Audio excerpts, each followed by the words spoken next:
Bismillahirrahmanirrahim. Robi Srohri Sodri wa Yassirli Amri wahlul 'uqdatam min lisani yafqahu qauli. Assalamualaikum warahmatullahi wabarakatuh. Salam sejahtera untuk kita semua. Selamat datang di pertemuan pertama mata kuliah Manajemen Operasional. Perkenalkan, nama saya Meita Novia STMM yang akan menjadi dosen pengampu pada mata kuliah ini. Untuk awal perkenalan mata kuliah, kita akan memulai dengan materi pendahuluan manajemen operasi. Untuk buku sumber yang dipakai adalah Operation Management, Sustainability and Supply Chain Management 12th edition, terbitan Pearson tahun 2017, karya Heiser, Render, dan Munson.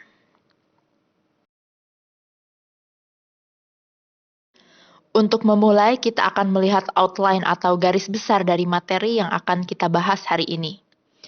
Yang pertama, kita akan membahas mengenai apa itu manajemen operasi. Nanti akan kita ketahui apa pengertiannya. Yang kedua, mengenai pengorganisasian untuk menghasilkan barang dan jasa. Yang ketiga, kita akan sedikit berkenalan dengan rantai pasokan atau supply chain. Yang keempat, mengapa kita mempelajari manajemen operasi. Yang kelima, mengenai apa saja sih yang dilakukan oleh manajer operasional. Garis besar selanjutnya yang akan kita pelajari adalah mengenai operasi barang dan jasa, pengukuran produktivitas, tantangan-tantangan baru pada manajemen operasi, serta tentang etika, tanggung jawab sosial, dan keberlanjutannya. Nah, untuk pembahasan yang pertama mengenai apa itu manajemen operasi. Sebagai tahap awal, kita harus tahu terlebih dahulu pengertian dari produksi. Produksi merupakan sebuah penciptaan barang dan jasa. Sedangkan manajemen operasi merupakan serangkaian aktivitas yang menciptakan nilai dalam bentuk barang dan jasa dengan mengubah nilai masukan atau input menjadi hasil atau output. Pada bagian ini terdapat gambar yang menggambarkan ruang lingkup dari kegiatan operasi produksi. Sesuai dengan pengertian sebelumnya, jadi manajemen operasi merupakan usaha-usaha pengelolaan secara optimal, penggunaan sumber daya atau sering juga disebut faktor produksi, misalnya tenaga kerja, modal, mesin-mesin, peralatan, bahan mentah, dan sebagainya, dalam proses transformasi bahan mentah dan tenaga kerja menjadi berbagai produk barang atau jasa. Misalnya sesuai gambar ini. Untuk input atau masukannya ada tenaga kerja, contohnya dokter. Untuk proses transformasinya adalah bekerja di sebuah rumah sakit yang nanti ada outputnya, yaitu jasa pelayanan kesehatan. Atau misalnya inputnya guru yang bekerja di sekolah, nanti output atau keluarannya adalah jasa pengajaran. Contoh lainnya, misal inputnya bahan baku seperti emas. Nanti proses transformasi yang dilalui yaitu peleburan, pembentukan, dan sebagainya, hingga menghasilkan barang seperti perhiasan cincin atau gelang dan sebagainya. Nah, nantinya peran para manajer operasional ini harus mengarahkan berbagai masukan atau input agar dapat memproduksi berbagai keluaran atau output dalam jumlah, kualitas, harga, waktu, dan tempat tertentu sesuai dengan permintaan konsumen. Di gambar juga menunjukkan ada tulisan umpan balik, artinya bahwa organisasi-organisasi yang sukses itu harus mempunyai sistem pelaporan yang memberikan feedback atau umpan balik, agar manajer dapat mengetahui apakah kegiatan-kegiatan yang dilakukan itu dapat memenuhi permintaan konsumen atau tidak.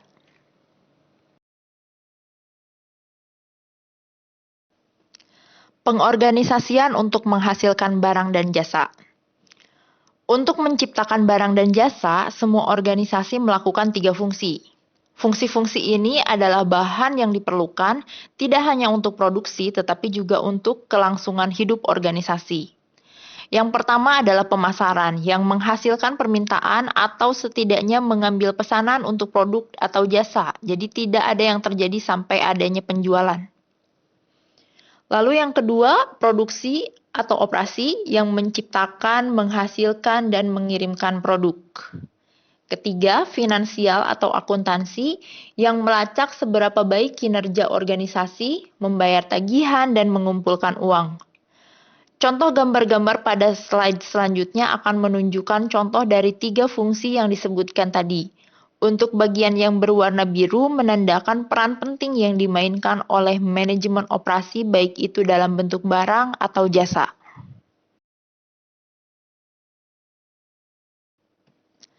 Sebagai contoh dari fungsi-fungsi tadi, dapat dilihat di sini terdapat bagan organisasi dari sebuah bank komersil.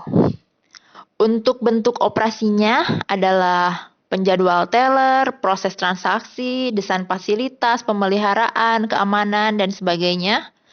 Untuk bentuk finance-nya, contohnya investasi, sekuritas, real estate, akunting hingga auditing, sedangkan untuk contoh marketingnya bisa berupa pinjaman, iklan, hingga trust department atau penggabungan perusahaan.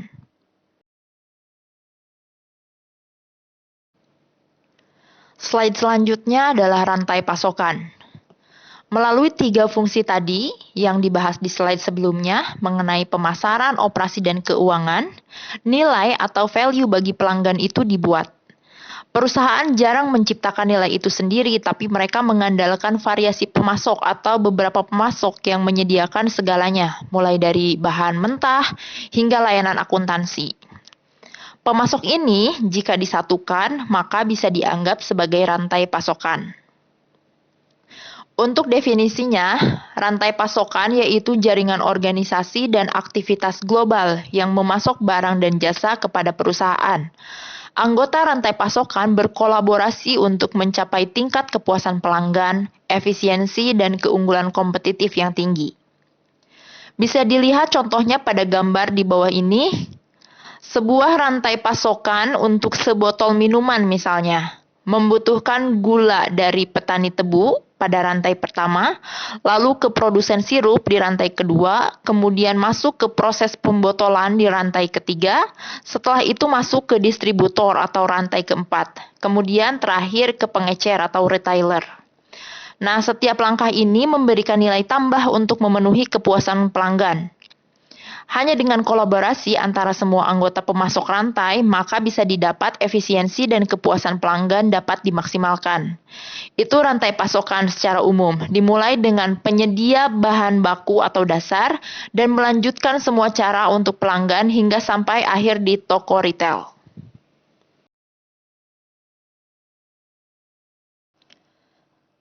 Mengapa mempelajari manajemen operasional?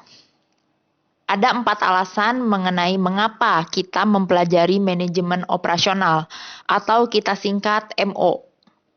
Yang pertama, MO adalah salah satu dari 3 fungsi utama organisasi manapun dan terkait secara integral dengan semua fungsi bisnis lainnya. Jadi semua organisasi memasarkan atau menjual, keuangan, dan menghasilkan atau beroperasi, dan penting untuk mengetahui bagaimana fungsi kegiatan MO. Karena itu, kita mempelajari bagaimana orang mengatur diri mereka sendiri untuk usaha yang produktif. Yang kedua, kita mempelajari MO karena ingin mengetahui bagaimana barang dan jasa diproduksi. Fungsi produksi adalah segmen masyarakat kita yang menciptakan produk dan jasa yang kita gunakan. Yang ketiga, kita mempelajari MO untuk memahami apa yang dilakukan manajer operasi. Terlepas dari pekerjaan Anda di sebuah organisasi, Anda dapat bekerja lebih baik jika Anda memahami apa yang dilakukan manajer operasi. Selain itu, memahami MO akan membantu Anda menjelajahi karir dan banyak peluang karir di lapangan. Keempat, kita mempelajari MO karena merupakan bagian yang mahal dari sebuah organisasi. Jadi persentase besar dari pendapatan sebagian besar perusahaan dihabiskan dalam fungsi MO.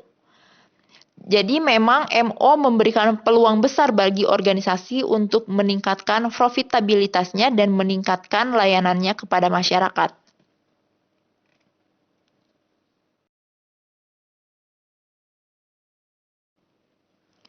Apa yang dilakukan manajer operasi?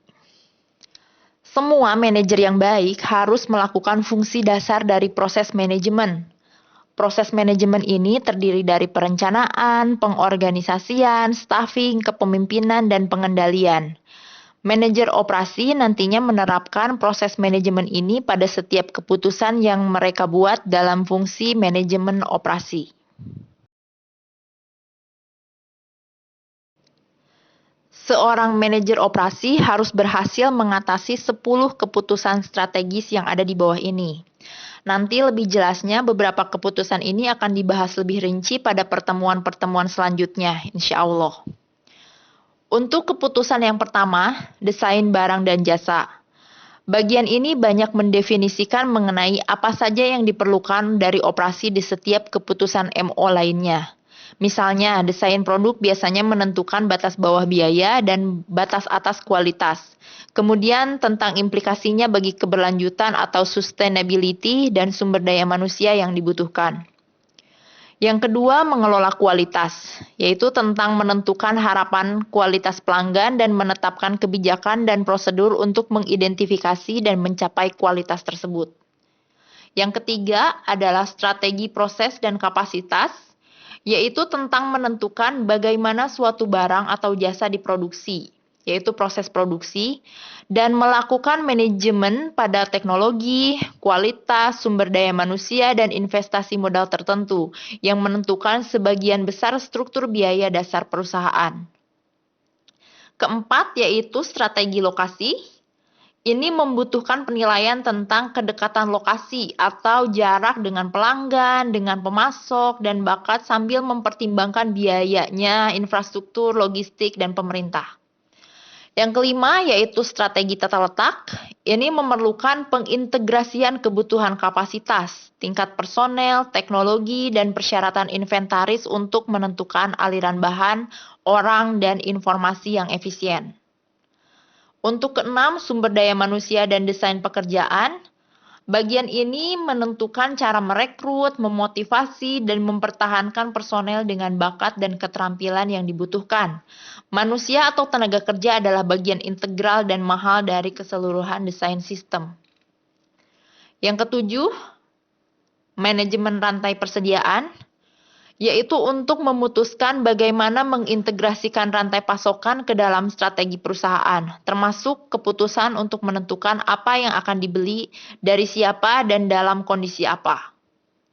Kedelapan, manajemen persediaan, yaitu untuk mempertimbangkan keputusan pemesanan dan penyimpanan inventaris dan bagaimana mengoptimalkannya sebagai kepuasan pelanggan, lalu mempertimbangkan kemampuan pemasok dan jadwal produksi. Kesembilan, penjadwalan. Ini untuk menentukan dan menerapkan jadwal jangka menengah dan jangka pendek yang secara efektif dan efisien dalam memanfaatkan personel dan fasilitas sambil memenuhi permintaan pelanggan.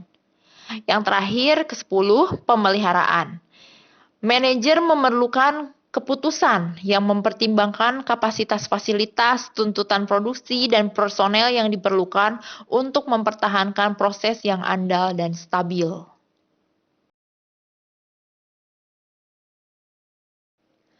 Operasi untuk barang dan jasa. Produsen atau manufaktur menghasilkan produk berwujud, sedangkan produk jasa seringkali tidak berwujud. Tetapi banyak juga produk yang merupakan kombinasi dari barang dan jasa. Kegiatan operasi untuk barang dan jasa seringkali sangat mirip. Misalnya, keduanya memiliki standar kualitas, dirancang dan diproduksi sesuai jadwal, dan dibuat di fasilitas atau tempat orang dipekerjakan. Dalam banyak kasus, perbedaan antara barang dan jasa itu tidak begitu jelas karena hampir semua jasa dan hampir semua barang merupakan campuran antara jasa dan produk berwujud. Contohnya seperti jasa konsultasi saja itu mungkin memerlukan laporan realnya gitu ya. Contoh lain misalnya penjualan sebagian besar barang mencakup jasa. Misalnya banyak produk yang memiliki komponen jasa pembiayaan dan jasa pengiriman. Misalkan untuk penjualan mobil, banyak juga yang membutuhkan pelatihan dan pemeliharaan purna jual. Misalnya mesin fotokopi atau mesin kantor.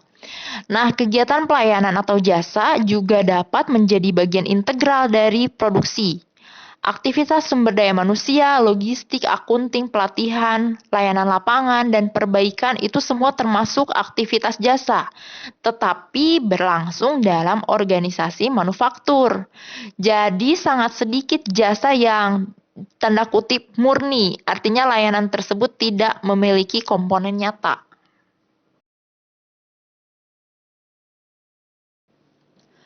Beberapa perbedaan utama memang ada antara barang dan jasa. Dapat dilihat pada tabel ini ada kolom karakteristik jasa dan kolom karakteristik barang. Perbedaan pertama, untuk jasa itu tidak berwujud. Contohnya saat kita duduk di sebuah kursi maskapai atau saat kita menjadi penumpang pesawat. Itu disebut jasa penerbangan. Sedangkan untuk barang itu berwujud. Contohnya si kursi pesawat atau pesawatnya itu sendiri. Untuk perbedaan yang kedua, untuk jasa biasanya diproduksi dan dikonsumsi secara bersamaan. Contohnya saat kita potong rambut, di situ berlangsung jasa potong rambut yang hasilnya kita dapat saat itu juga.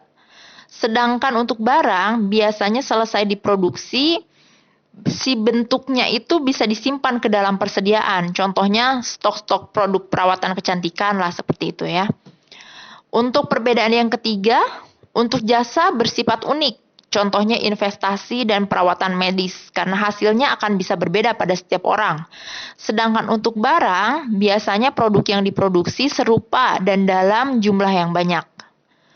Perbedaan keempat, pada jasa, interaksi pelanggan itu tinggi, karena biasanya pelanggan itu langsung membayar. Contohnya untuk jasa konsultasi atau pendidikan, itu berhadapan langsung gitu kan, face to face gitu, lalu bayar langsung. Sedangkan di barang, keterlibatan pelanggan dalam proses produksinya terbatas. Untuk perbedaan yang kelima, untuk jasa biasanya definisi produknya tidak konsisten. Maka seperti yang disebutkan sebelumnya juga yaitu unik. Misalnya asuransi mobil yang nanti premi dan tanggung jawabnya disesuaikan dengan usia, jenis atau tipe mobilnya. Sedangkan untuk barang biasanya memiliki standar produknya. Misalkan memproduksi iPhone 13, nanti sudah dibuat spesifikasinya seperti apa yang akan diproduksi. Perbedaan keenam, untuk jasa seringkali berbasis pengetahuan, contohnya layanan hukum, pendidikan, dan medis yang sangat sulit untuk diotomatisasi. Sedangkan barang karena produknya nyata, standar, dan cenderung bisa diotomatisasi dalam produksinya.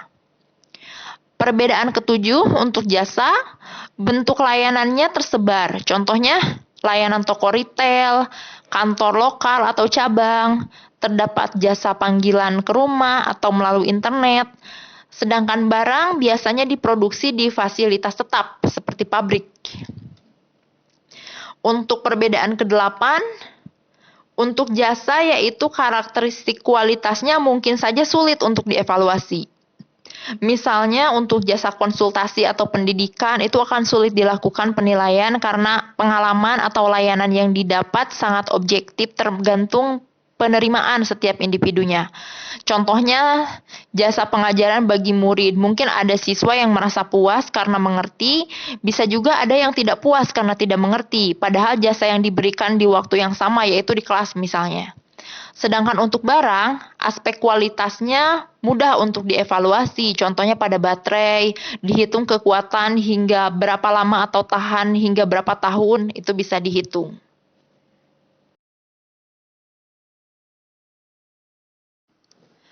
Selanjutnya tantangan produksi. Penciptaan barang dan jasa itu kan membutuhkan perubahan sumber daya menjadi barang dan jasa. Semakin efisien kita melakukan perubahan ini, semakin produktif kita dan semakin banyak nilai yang ditambahkan pada barang atau jasa yang diberikan. Produktivitas adalah rasio output, barang dan jasa, dibagi dengan input, sumber daya seperti tenaga kerja dan modal.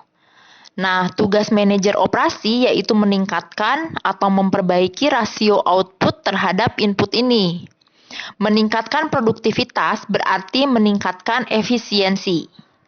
Namun penting untuk diingat pula bahwa produksi hanya ukuran output bukan ukuran efisiensi. Jadi produksi yang tinggi Bisa saja hanya menyiratkan bahwa lebih banyak orang bekerja dan tingkat lapangan kerja yang tinggi, tetapi tidak menyiratkan produktivitas yang tinggi.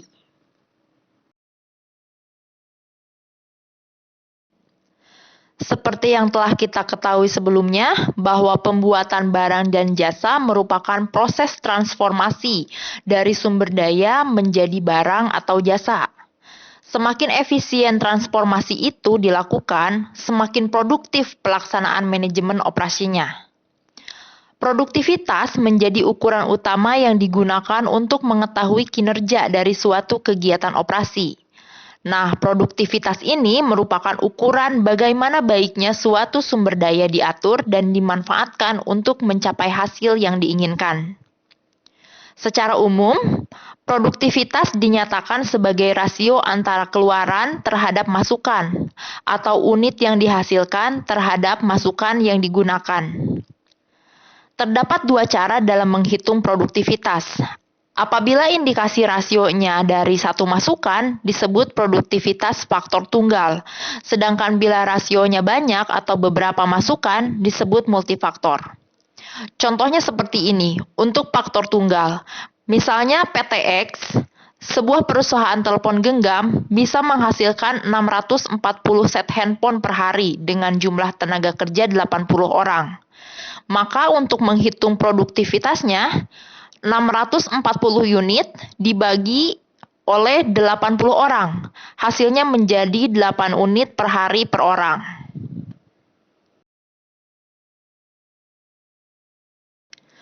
Untuk produktivitas multifaktor, maka bisa digunakan rumus hasil atau outputnya dibagi dengan seluruh masukan atau input yang ada, seperti buruh, ditambah bahan, ditambah modal, ditambah lain-lain. Nah, rumus-rumus ini hanya digunakan untuk menghitung produktivitas barang. Untuk pengukuran produktivitas pada sektor jasa itu lebih sulit. Misalnya pada kantor pengacara terdapat kasus yang berbeda. Pengukuran produktivitasnya bisa dinyatakan dengan kasus per jam atau kasus per staf, tetapi kan jenis kasusnya mempunyai bobot yang berbeda. Jadi bisa saja kasus yang satu lebih berat daripada kasus yang lain, sehingga penilaian produktivitasnya sulit. Contohnya aja, staf yang menyelesaikan kasus lebih banyak juga bukan berarti produktivitasnya tinggi, karena mungkin saja kebetulan kasus yang sedang ditanganinya mungkin lebih ringan, seperti itu.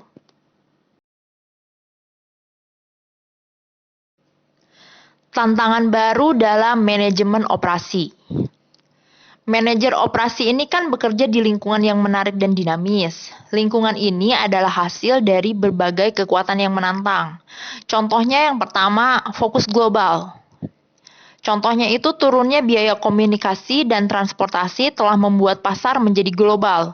Demikian pula sumber daya dalam bentuk modal, material, bakat, dan tenaga kerja juga kini mendunia begitu ya. Akibatnya negara-negara di seluruh dunia berkontribusi terhadap globalisasi karena mereka bersaing untuk pertumbuhan ekonomi. Jadi manajer operasi harus dengan cepat mencari desain kreatif, produksi efisien, dan barang berkualitas tinggi melalui kolaborasi internasional. Yang kedua, rekanan rantai pasokan. Siklus hidup produk yang lebih pendek, tuntutan pelanggan, dan perubahan yang cepat dalam teknologi, bahan, dan proses membutuhkan mitra rantai pasokan agar selaras dengan kebutuhan pengguna akhir. Dan karena pemasok mungkin dapat memberikan kontribusi keahlian yang unik, manajer operasi harus bisa mengalihdayakan dan membangun kemitraan jangka panjang dengan pemain penting dalam rantai pasokan, misalnya beraliansi atau ventura bersama. Ketiga, keberlangsungan. Manajer operasi harus berusaha untuk meningkatkan produktivitas berkaitan dengan perancangan produk dan proses yang berkelanjutan secara ekologis. Ini berarti merancang produk dan kemasan ramah lingkungan yang meminimalkan penggunaan sumber daya, dapat didaur ulang atau digunakan kembali. Jadi secara umum ramah lingkungan seperti itu. Yang keempat, pengembangan produk yang cepat. MO harus bisa menjawab dengan struktur manajemen baru, peningkatan kolaborasi, teknologi digital, dan aliansi kreatif yang lebih responsif dan efektif. Kelima, kustomisasi massal. Jadi begitu manajer mengenali dunia sebagai pasar, perbedaan budaya dan individu menjadi sangat jelas.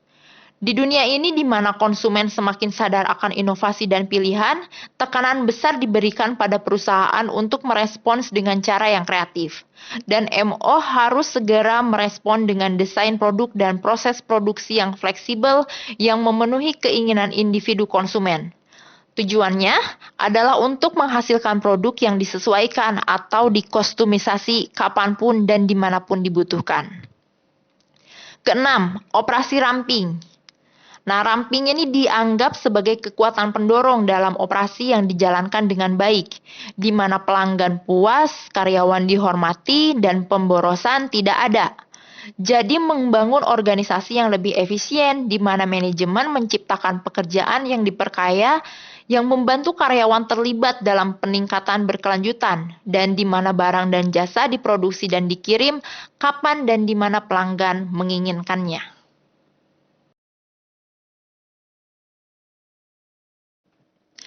Kita memasuki slide terakhir pada materi pertemuan ini, yaitu tentang etika, tanggung jawab sosial, dan keberlanjutan. Sistem yang dibangun oleh manajer operasi untuk mengubah sumber daya menjadi barang dan jasa itu sangatlah kompleks. Dan mereka berfungsi di dunia di mana lingkungan fisik dan sosial berkembang. Seperti halnya hukum dan nilai, dinamika ini menghadirkan berbagai tantangan yang datang dari perspektif pemangku kepentingan yang saling bertentangan, seperti pelanggan, distributor, pemasok, pemilik, pemberi pinjaman, karyawan, dan masyarakat. Nah, pemangku kepentingan serta lembaga pemerintah di berbagai tingkatan memerlukan pemantauan terus-menerus dan tanggapan yang bijaksana. Mengidentifikasi tanggapan dan tanggung jawab secara etis dan sosial sambil mengembangkan proses berkelanjutan yang juga merupakan sistem produktif yang efektif dan efisien itu tidak mudah. Manajer juga ditantang untuk mengembangkan dan memproduksi produk ramah lingkungan yang aman dan berkualitas tinggi, melatih, mempertahankan, dan memotivasi karyawan di tempat kerja yang aman, menghormati komitmen pemangku kepentingan. Nah, manajer juga harus melakukan semua ini sambil memenuhi tuntutan pasar dunia yang sangat kompetitif dan dinamis. Jika manajer operasi memiliki kesadaran moral dan fokus pada peningkatan produktivitas dalam sistem ini, maka banyak tantangan etika yang akan berhasil diatasi.